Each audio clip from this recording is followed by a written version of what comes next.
Hello everyone, welcome to another new blog. আজকের ব্লগটা দুর্গাপুরে আমাদের শেষ দিনের ব্লগ। সকাল সকাল আমাদের চা চলে এসছে। এখানে আমার হাজবেন্ড ঘুম থেকে উঠে মোবাইল ঘাটছে। দেন আমরা ব্রেকফাস্টে খেয়েছিলাম জিলিপি আর তার সাথে ডিম টোস্ট আর সাথে স্যালাড। এদিকে আমাদের টুবি সোনাও কাজে লেগে পড়েছে, সঙ্গে ছিল পেয়ারা, খুব টেস্টি ছিল পেয়ারাগুলো, পান্নাদা নিয়ে এসেছিল। দেন আর কি এক রাউন্ড খাওয়া দাওয়ার পর আরেক রাউন্ডের চা চলে এসছে। দেন এখানে দেখো পারিবারিক কলহ শুরু হয়ে গেছে। আমাকে একটা কথা বলো, তুমি রাগ করো না, এই কথাটা তুমি সত্যি কথা বলতে পারো? দুটো হাত দিয়ে বলো, নিজের দুটো হাত দিয়ে বলো। আমি রাগই করি না।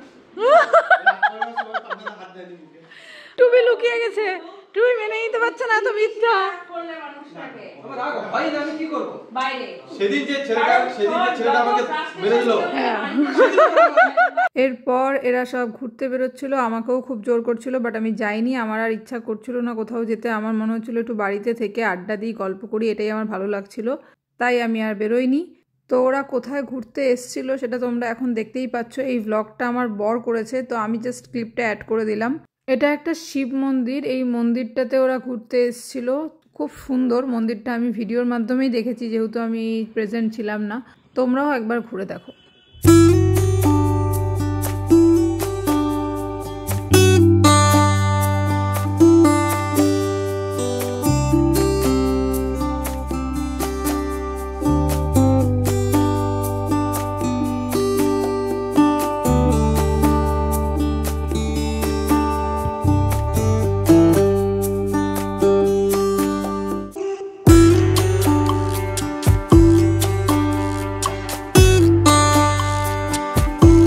হেল্পিং হাজবেন্ড, এত ভালো হাজবেন্ড, একদম হেল্প করে দিচ্ছে।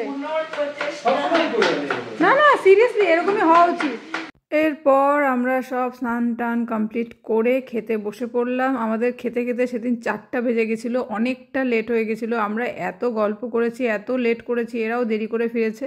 সব মিলে বেশ আড্ডা হয়েছে, হই হুল্লোড় হয়েছে।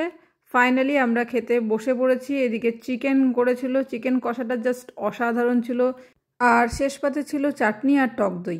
দেন খাওয়া দাওয়ার পরে একটুই রেস্ট নেওয়ার টাইম পেয়েছিলাম। খুব একটা টাইম আমাদের হাতে ছিল না, যেহেতু রাতে ছিল বাসটা আমাদের 7:40-এ টাইম ছিল দুর্গাপুর থেকে। তাই এখানে রেডি হয়ে নিয়েছি, রেডি হয়ে এখন যাওয়ার পালা। আর মনটা সত্যি কথা বলতে খুব খারাপ ছিল, একদমই যেতে ইচ্ছা করছিল না, বাট কিছু করার নেই, বাড়ি তো ফিরতেই হবে। আর এদিকে দেখো বিকালবেলা আবার এক রাউন্ড চা, তার সঙ্গে স্ন্যাক্স, সব কিছু সাজিয়ে দিয়েছে।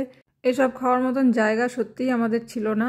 যাই হোক, এদিকে আমাদের প্যাকিং সব কমপ্লিট। এবার চলো তোমাদেরকে টুয়াদির বাড়িটা একটু ঘুরে দেখাই। এই হচ্ছে টুয়াদিদের ডাইনিং। অ্যাকচুয়ালি এটা হলঘর টাইপের, বিশাল বড় ডাইনিং। এখানে আমাদের টুবি হাই বলে দিল। আর এদিকে হচ্ছে কিচেনটা পরে দেখাচ্ছি, আগে চলো গোটা ডাইনিংটাকে ভালো করে দেখাই। এখানে আমরা তখন স্ত্রী 2 মুভিটা দেখছিলাম। এটা হচ্ছে সিটিং এরিয়া, এই জায়গাটাতে আমরা প্রচুর বসে আড্ডা দিয়েছি। যাই হোক, এখানে একটা সাই বাবার ছবি। দেন এই ঘরটা হচ্ছে পড়াশোনার জন্য, টুবি আর পান্নাদা সমস্ত এখানে পড়াশুনো রিলেটেড কাজকর্ম করে। আর এখানে হচ্ছে টুয়াদির শাশুড়ি মা আর বাবা। আর এদিকে হচ্ছে টুয়াদির ঠাকুরের সিংহাসন, খুব সুন্দর করে সবটা সাজানো। এদিকে সমস্ত পড়াশোনার জিনিসপত্র, এখানে মা সরস্বতীর ছবি। আর এরপর আমরা চলে যাব যেই ঘরটাতে আমরা ছিলাম পাশের, সেই ঘরের দিকে। চলো দেখে নেওয়া যাক। পাশের ঘরে যাওয়ার আগে এইখানে আরও 2টো কিউট জিনিস তোমাদের সঙ্গে শেয়ার করি। এই জায়গাটাতেও বসারই একটা জায়গা, খুব সুন্দর। আর এখানে দেখো 2টো কি কিউট টেডি রাখা রয়েছে। যাই হোক, এবার চলো আগে কিচেনটা দেখিয়ে নিই। কিচেন রুমটাও খুব সুন্দর, দেখতেই পাচ্ছ কত সুন্দরভাবে সব কিছু রাখা রয়েছে। আচ্ছা, এবার চলো এখান থেকে বেরিয়ে সোজা আমরা যেই রুমটাতে ছিলাম সেই রুমটার দিকে যাওয়া যাক। এই হচ্ছে টুয়াদিদের বেডরুম। অ্যাকচুয়ালি এই রুমটাতেই টুয়াদিরা থাকে। আমরা ছিলাম বলে এই রুমটা আমাদেরকে ছেড়ে দেওয়া হয়েছিল, আর টুয়াদিরা পাশের রুমে ছিল। আর এই হচ্ছে বাথরুম, খুব সুন্দর। আর এখানে টুয়াদি এই ঘরে সাজগোজ করে। এই রুমটাতেই টুয়াদিরা ছিল এই কয়দিন। এই রুমের সঙ্গে একটা ব্যালকনি আছে, ব্যালকনিটা চলো তোমাদের সঙ্গে দেখাই। এর আগে আমি ভিডিওতে ব্যালকনিটার ভিউটা শেয়ার করেছিলাম দিনের বেলা। এখন রাতের বেলা তোমাদেরকে ভিউটা একবার দেখিয়ে নিই। বাইরেটা একদম অন্ধকার, বাট খুব সুন্দর, শান্ত নিলিবিলি একটা জায়গা, অনেকটা লম্বা ব্যালকনি। খুবই ভালো লাগে এই জায়গাটাতে আসলে। দেন আর কি, এখন আমাদের বেরিয়ে পড়ার পালা। এইদিকে আমাদের সব লাগেজ প্যাকিং হচ্ছে। এই পোটলাটা আমরা শান্তিনিকেতন থেকে সব গিফট নিয়ে এসেছিলাম। এখানে সবাই বাইরে বেরিয়ে পড়েছে। এবার আমাদের নিচে যাওয়ার পালা। এখানে আমাদের গাড়িও রেডি, এখানে আমরা রওনা দিচ্ছি।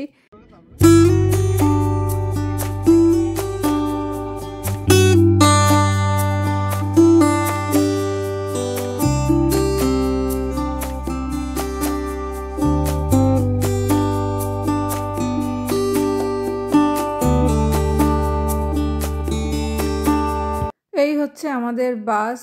এটা ছিল গ্রিন লাইনের একটা বাস। সেই বাসে করেই আমাদের যাওয়ার পালা। আর কি, সবাইকে টাটা বলে আমরা বাসে উঠে পড়লাম। এদিকে আমার বর আর পান্নাদা মিলে সব লাগেজগুলোকে রেখে নিচ্ছে। সত্যি বলতে 2 দিন কিভাবে কেটে গেল কিছুই বুঝতে পারলাম না, কোন দিক দিয়ে সময়গুলো পেরিয়ে গেল। আমাদের যখন ফেরার সময় চলে আসলো তখন সত্যিই খুব খারাপ লাগছিল। মনে হচ্ছিল যে আর যদি একটুক্ষণ সময় পেতাম।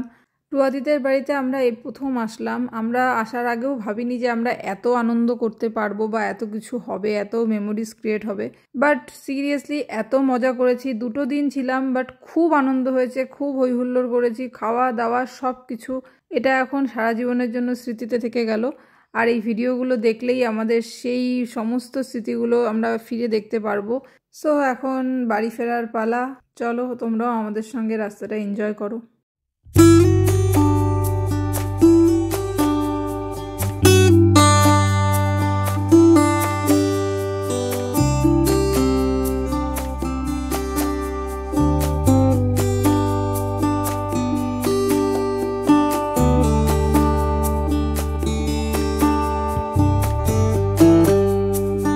এরপর আমাদের বাস মল্লারপুরে একটু স্টপেজ দিল। এখানে 20 মিনিটের জন্য ডিনারের টাইম।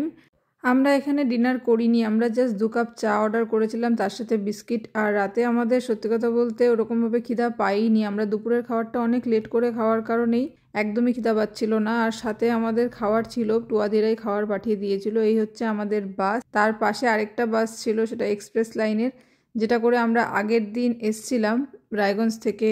দেন আর কি, চা খেয়ে আমরা তাড়াতাড়ি করে বাসে উঠে পড়লাম। সেদিন বেশ ঠান্ডা লাগছিল। আমরা সেরকমভাবে কোনো সোয়েটার ক্যারি করিনি, তো আর রিস্ক নেইনি নিচে থাকার। তো চলো বাসটার ভেতরটা তোমাদেরকে একবার ঘুরে দেখাই। এই হচ্ছে আমাদের বাস। উপরে আর নিচে 2 জায়গাতেই স্লিপার। আমাদের সিটটা ছিল নিচে, তো উপরে যারা থাকে কিভাবে থাকে আমি জানি না। আমার তো নিচেই খুব পেট ঘাটছিল, উপরে থাকলে কি হতো কে জানে। এই হচ্ছে আমাদের বাসের ভেতরের ভিউ। এই উপরে একজন আছে আর নিচে ছিলাম আমরা, এটা আমাদের সিট। আর এদিকে আমি নিজের একটু ভিডিও করে নিচ্ছিলাম। আগের দিন তাও আমরা ঘুমিয়েছিলাম, বাট সেদিন তো একদমই ঘুমাতে পারছিলাম না, কারণ একটা টেনশন ছিল যে 2টার সময় নামতে হবে রায়গঞ্জে। বাই এনি চান্স যদি মিস করে যাই তাহলে তো আমাদেরকে নিয়ে সোজা শিলিগুড়িতে ল্যান্ড করবে। যাই হোক, তো সেই জন্যই টেনশনে আর ঘুম হয়নি। আমরা এই জেগেই ছিলাম, গল্প করছিলাম, গান শুনছিলাম, এইভাবেই কেটে গেছিলো। একটা জিনিস আমি নোটিস করেছিলাম যে গ্রিন লাইনের বাসটা একটু বেশি পরিষ্কার পরিচ্ছন্ন। এক্সপ্রেস লাইনের বাসটাও ভালো ছিল, বাট সামহাও আমার মনে হয়েছিল ব্ল্যাঙ্কেটগুলো অতটা ক্লিন না। বাট গ্রিন লাইনেরটা খুবই ভালো ছিল। এরপর আমাদের বাস সেখান থেকে আবার ছেড়ে দিল। অনেকটা তাড়াতাড়ি আমাদের বাসটা সেখান থেকে বেরিয়ে এসেছিল।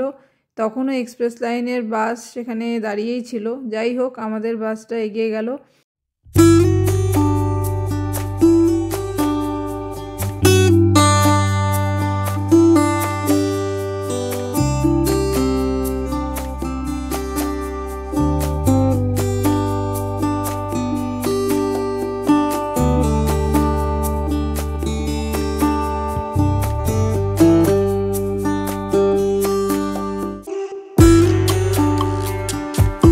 ফাইনালি অনেকটা জার্নি করে আমরা রায়গঞ্জে পৌঁছে গেছি। রায়গঞ্জে আমাদেরকে শিলিগুড়ি মোড়ে নামিয়ে দিয়েছিল। দেন আমরা টোটো নিয়ে নিলাম।